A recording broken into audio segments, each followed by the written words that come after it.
My name is Leo, and unlike most of the people who do Nerd Night Talks, I am not a scientist. I actually went to art school, which is about as far as you can be from being a scientist, or from steady employment, so don't do it. But tonight I'm going to be talking to you about some tiny countries. Some microstates is the actual scientific word. Let's actually get technical here. Now you're probably wondering, why am I qualified to talk about this? And the answer is, I'm not. But many years ago, when I was working as a children's book illustrator, that's what it looked like. That's one of the books. I was always looking for new ideas for children's books, because my dream was actually to do my own children's book, my own book that I would write and illustrate myself. Usually I was working for publishing companies. And I was always on the lookout for interesting, quirky, weird ideas for children's books, things that I would want to read, or that kids would read. And then one day, just completely randomly, I ran into this fact. Liechtenstein, the world's sixth smallest country, is the world's largest exporter of false teeth. Now, maybe for some people that it's just a random fact, it's not that interesting, it would shrug and go on your way, but I was obsessed by this. I was just fascinated by it, because I kept thinking, how is it that this incredibly tiny country that I know almost nothing about is making something as weirdly specific as this?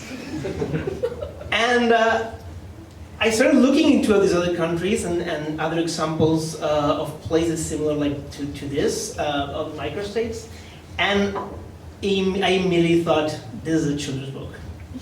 This has to be a children's book. So I set out to actually do a lot of research. I did more research on this project than any other project I've ever done.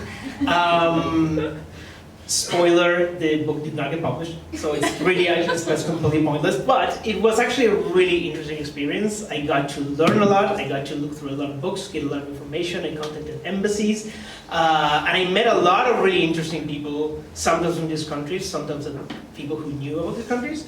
I made a lot of interesting contacts. I actually was friends on Facebook with the ambassador of San Marino to Washington, D.C. for a while. A very interesting experience, trust me. And I ended up with a text that, even though it did not get made into a book, gave me a lot of information about these countries, a lot of trivia that I have no place to put. So tonight you're going to have to suffer through it. So I'm not going to, even though it's called the Grand Tour of Little Countries, I'm not going to tell you everything, don't worry, you're not going to be bored to death. But I just ended up with a lot of information about these little places and their weird costumes and things. From the giant coins of Micronesia, these were actual money that they used, to the Golden Clown Awards of Monaco, the Oscars of the circus, apparently. But tonight, I'm just going to focus on 4 countries because we don't have a night, and I picked the ones that I personally, at least, kind of like the most. There's others, but these are the ones that I particularly like. So back to Liechtenstein. Liechtenstein is a country that's 158 square kilometers, and it's stuck between Austria and Switzerland. It's a lovely, alpine, beautiful country, very peaceful. It does not have an army, because well, why would it? And it doesn't even have really any border guards, which means that Switzerland has already invaded it accidentally 3 times. The last time was in 2007. This is actually my favorite headline ever of anything. Switzerland invaded Liechtenstein. What usually happens is that the Swiss army are doing exercises in the forest, and they accidentally just go over the border, and then the Liechtensteiners give them hot drinks and send them on their way. And there's no real problem. But this has happened several times. Liechtenstein is a principality, which means that the system of government is actually a miniature version of what we have here in Denmark. There is a monarch, which is a prince, and a parliament, and a prime minister. The current one is Prince Hans Adam II. He's the head of state. He is the head of the House of Liechtenstein, originally from Castle Liechtenstein, which is in Austria. Austria. It's actually an Austrian family that centuries ago got this territory and essentially ended up with a country. And they're still there. Yeah, they've been really heads of state of this country for many, many centuries, and it's always been the same family. There hasn't been any mixture of that. He's also very, very, very rich. His personal fortune is $4 billion, and I think the family fortune is about 7.5, which means that this dude that you had never heard of before is actually Europe's wealthiest monarch. So, sorry, Queen Margrethe, but... That's not the British royal family? Nope, trust me, this guy. Okay. I actually looked it up because I felt like that can be possible, but yes, it is.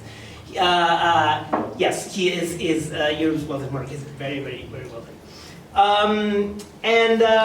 Even though Liechtenstein is a modern monarchy, like most of the other ones in Europe, the prince actually has a lot more power than most of these other countries that have kings or queens.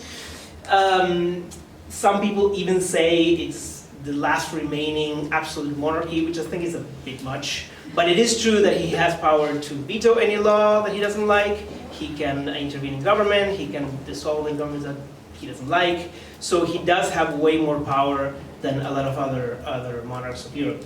And you would think that Liechtensteiners would not like this, they would rebel against it, but a few years ago they had a referendum where they actually asked them if they wanted to give him all these powers, and I think about 80% voted yes.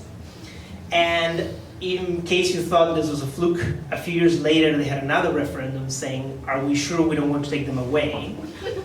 And 73% of the people said no. We really like this guy. So he's really liked by everybody. And I think the reason why people like it is because it's such a small country, and it's essentially like living in somebody's house. The whole country is just really well kept, very pretty. Here's a picture of Vaduz, the capital. They have public art, which is actually owned by him. He just puts it out and lends it to the people. Yeah, it's the National Parliament, which looks like it was made in IKEA, but it's not. And it's all just essentially a very clean, very well-kept, tiny city-state, almost, and with mountains and cows, and it's just very lovely, so people are very happy. It's obviously very well off. Yeah, so they're just very happy with the status quo. And it's also because, in a way, it's almost like being a big family.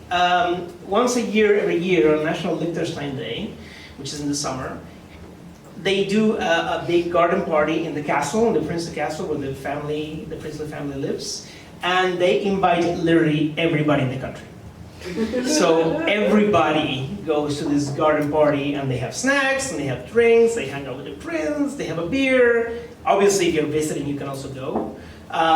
So in a way, it's a very cozy, very nice, friendly place.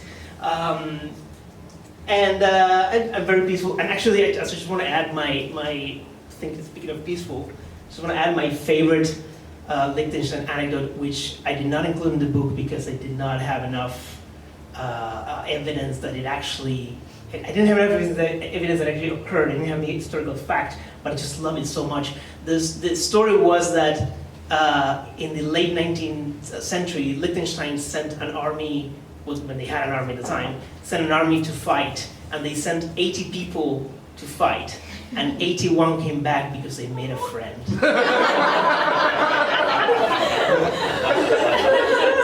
And I really, really wish so much that I could have found the actual evidence for that, but I just love the story so much. So that's Liechtenstein. Another country that I really love is Andorra, another tiny country. Andorra is between France and Spain, and it has one of my all-time favorite things, which is an incredibly weird system of government. You're going to have to bear with me. I really like this sort of thing, so I'm going to talk about systems of government a lot. But it is never nice. So the way it works is Andorra is a principality in the exact same way as Liechtenstein. They have a head of state, they have a parliament, they have a prime minister. But in this case, the head of state is actually two people. There's two princes of Andorra that make up the head of state. So they're co-princes, a co-principality. Now the first prince of Andorra is this guy. He's the Bishop of Urgell. Urgell is a diocese in northern Catalonia. So whoever's bishop becomes the Prince of Andorra. That means that he's half a head of state of another country. And the second Prince of Andorra, can anybody take a guess? Oh, that's cheating. Sure, go ahead. The President of France. Exactly. President of France. Emmanuel Macron is actually President of the French Republic and co-prince of Andorra. Which means that these two guys, looking here like the world's greatest buddy cop movie, together are head of state of a country they don't even live in. And they really seldom ever visit. It's just there. They go once in a while, but really they don't, they're not there. And apparently what Andorrans do is when they have to take, send a bill to be signed into law, which the head of state has to do, 99% of the time they send it to the bishop because, let's face it, he's probably just a tiny bit less busy than the President of France. Except when it's a law that makes us trouble. For example, some years back, they legalized gay marriage in Andorra, and they said, well, maybe let's not send it to a Catholic bishop to sign, just in case he's not cool with it. So François Hollande at the time has signed that bill into law. But it's basically like a country that's a son of divorced parents. They basically have to decide who to go to get things done. And they really take this idea of being stuck between two countries to an extreme that I love. This is, they have two postal services, the French one and the Spanish one, and you actually see both mailboxes together a lot if you go around the country. And because of the position between these two countries, what they did for many years, and it was a huge part of the economy, was smuggling. They were master smugglers, especially during the time of Franco in Spain. It would be so common to get things from France and some in Spain. So it's like a really big part of their history, their personality. Now they've replaced that with tax-free shopping, which is not as adventurous as smuggling, but essentially the capital of Andorra, if you go there, it's a beautiful country, but the capital really looks like a duty-free shop without the airport around it, which is still kind of nice. So the third country that I want to talk about is San Marino. San Marino. San Marino is actually stuck inside Italy. It's one of only 3 countries in the world that's inside another country. In case you're curious, the other 2 are the Vatican, which I don't count, and an African country that I'm forgetting now, I think it's Lesotho, I think. But it's not a common thing. A lot of it is taken up by this giant mountain called Mount Titano, and a really big part of the country itself is either on top of the mountain or the sides of the mountain or next to the mountain, because it's such a huge feature of this tiny country. And if you notice, there's 3 peaks there, 3 towers. They're very tiny, but each one has a tower. And those 3 towers are the biggest sort of symbol of San Marino. They put it everywhere. They put it on the flag. They put it on the shield.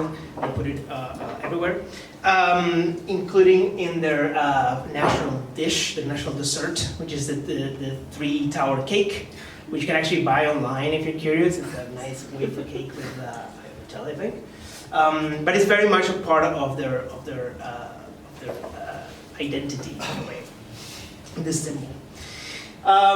San Marino, actually, for being a tiny country that not a lot of people have heard about, has something really important, which is actually the world's oldest republic. They have a constitution that's 452 years old and it's still in use. It's just that I guess not many people notice, but it's there. And they also have, yes, a very weird system of government. In this case, what Samaritanese do is they also have a head of state and a parliament and prime ministers, but they have two heads of state called Capitani Reggenti. This is the moment where they switch to the next one, that's why there's four of them. The Capitani Reggenti or Captain Regents are the ones that are the heads of state. But the really weird thing is that they switch them every 6 months. So in a country with a tiny population, switching two heads of state every 6 months, it's basically, I mean, almost everybody's going to be heads of state. Right? It's not going to be that uncommon. So it is very, obviously not everybody gets to be head of state, but it is very common that a lot of people have gone through it, including my old Facebook friend, who became Captain Regent at the beginning of the year. And actually, when he did, he became the world's first gay head of state, which I know you're thinking that can't be right, but most of the other ones have been heads of government, which is a different thing. They've been prime ministers. So in this case, San Marino has a win. I think it's. I mean, not to take away from it. Obviously, if you're switching people every 6 months, it's bound to happen. But I think they still deserve the kudos for it, right? So yeah, they have this very strange system of government where they keep switching. I love the costumes too. It's great. Now, this next thing I want to do is a little quiz. Who can guess who is San Marino's most famous citizen? Abraham Lincoln.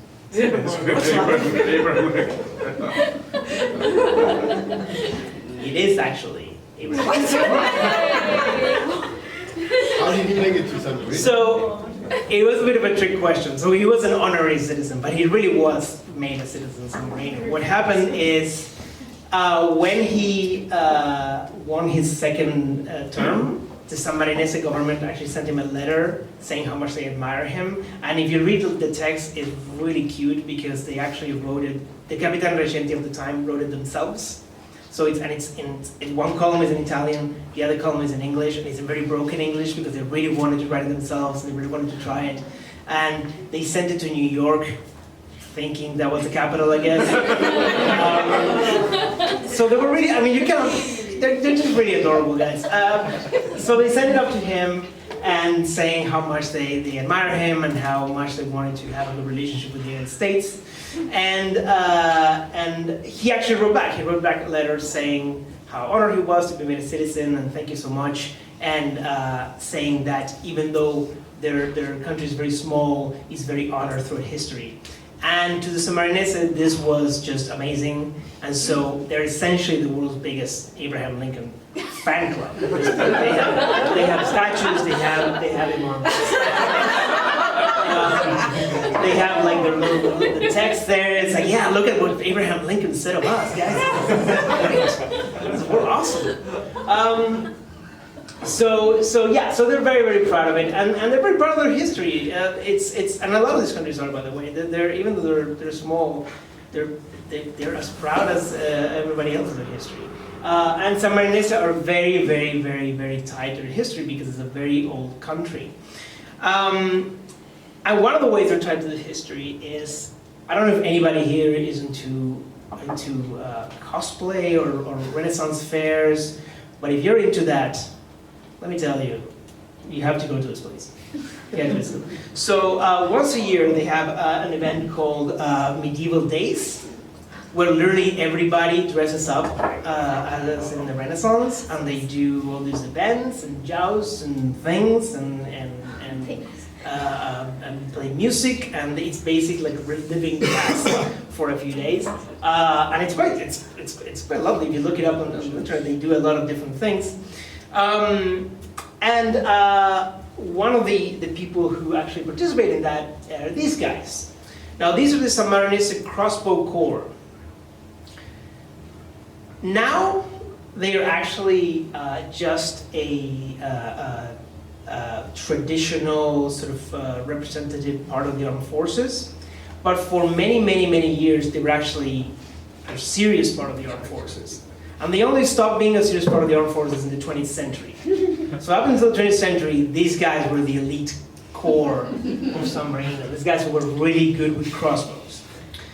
And I think around the 50s, they basically decided, well, maybe we should actually get a proper army, which is tiny anyways. But the crossbow corps are still there, and they do displays, and they do a lot of shows and things to show their skills. And there's actually a Submarinese Crossbow Association now, because at one point people actually started getting interested into that again, and yeah, it's still very much alive, even though they're not real army people. So that's San Marino. And the last country I wanted to mention is Nauru. I wanted to include Nauru because I didn't want you to think that every microstate is in Europe. It's just that this is a very weird continent where no matter how tiny your country is, there's always something interesting going on. But there's definitely tiny countries in a lot of other parts of the world. And the other reason I wanted to talk about Nauru is because it has such a wild history. It's a little bit of a sad story, honestly, but it's also such a crazy story that I think it's almost darkly comedic. It's not funny, but you know, well, you be the judge. So Nauru is it's only 21 square kilometers. You can see it's very, very, very, very small, and it's in the Pacific Ocean. It's an island nation in the Pacific Ocean. It's close to Australia, but not quite. It's the closest thing is probably Australia. And they actually, for a country that's only 21 square kilometers, they actually do have a lot of really interesting things. There's the fact that they are obsessive about incredibly sweet cold coffee. They put about 10 tons of sugar in it, and they drink it in recycled plastic tubs. So they don't use cups. They just recycle whatever they can use. So you can get a coffee in any sort of container. And it's recycled. There's the fact that they have the world's largest collection of string figures. This is a thing, I promise. If you look it up, there's pages and pages of anthropological journals talking about string figures, and each one has a name, and each one has a specific shape, and it's very unique, and these guys got very good at them, and they had the largest amount of them. There's the fact that they're obsessive, they obsessively love weightlifting, and they've had not one but two presidents who used to be weightlifters. This guy, for example, Marcus Stevens. But the main story about Nauru is, like I said, a bit sad and a bit wild. So decades ago, Nauru discovered that they had gigantic deposits of phosphate. For those of you who know, and I'm sure there's science people here, so I'm the one who should know. Phosphate comes from bird guano, so it's essentially bird poop, and they had a lot of it. They had one of the world's largest deposits. So they looked at that and they said, we are set for life. And they decided to start mining it. And they started mining it, and mining it, and mining it, and mining it, and mining it, and mining it, and mining it. And what they were not very good at was planning for the future. So while they were mining this phosphate, they were actually they were incredibly rich. For a country that's only 21 square kilometers, they were incredibly rich. The GDP per capita was actually one of the highest in the world because small population, a lot of money. And they were on top of the world until eventually, of course, the phosphate ran out. And they had nothing else to go on because they had not planned on what to do next. So they basically had no more industry. They just couldn't find the next thing to do. And to make matters worse, because it was mining, pretty much the entire 2/3 of the center of the island is completely strip mined. There's no way to inhabit it. So even if it's a country that's already super tiny, they made it even tinier. So of course, this is very sad. And for a while, they were basically living off the money they had from the previous industry, until they decided, okay, we need to find something to invest in and to do something with our money and find a way to move forward. And that's when they met this guy. So this is Duke Minx. I just really wanted to say that name. And he was a producer, and he was actually, I think, a manager of a boy band from the 60s that I had never heard of. And they met this guy, and he said, I have the perfect project for you, the perfect thing for you to invest in, a West End musical. And I'm sure they asked him, well, what is the West End musical about? And he said, it's about the love life of Leonardo da Vinci. And this was actually a musical that, when it was workshopped, I think it was in Oxford, it was actually pretty good apparently. But then when they decided to invest into it and take it to the West End, it became a mess. Everybody messed with the script. The producers just changed it completely. They hired a director who apparently openly hated musicals. And at least one of the actors in the main cast had to take singing lessons. Usually not good signs when you're making a Western musical. So it opened in the West End, and I think the musical was about 4 hours long. And by the time the curtain rose at the end, most of the audience on opening night had left. So it closed after a month, and it was actually one of the West End's worst, biggest flops, really. So it is a sad story, and I'm sorry to end in a bummer, but it's just there's something about this constant trying new crazy wild plans to get ahead that is also a little bit endearing for me. At least we're trying. What are you gonna do? So yeah, these are some of the countries that I want to talk about tonight, and I have a ton more, but I didn't want to extend myself too much. There's, like I said, there's tons of them all over the world, and when I was writing this book, I was actually selecting from different places and picking the ones that I found more interesting. I think the main thing that I want to leave with this is that every place, no matter how small, has something interesting, and it's worth learning about and knowing and visiting.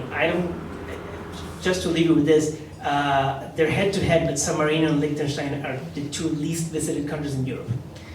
So if you're ever in the neighborhood, and you can maybe take the bus through the mountains and get to one of these places, just pay them a visit and say hi, because I'm sure they'll appreciate it. So,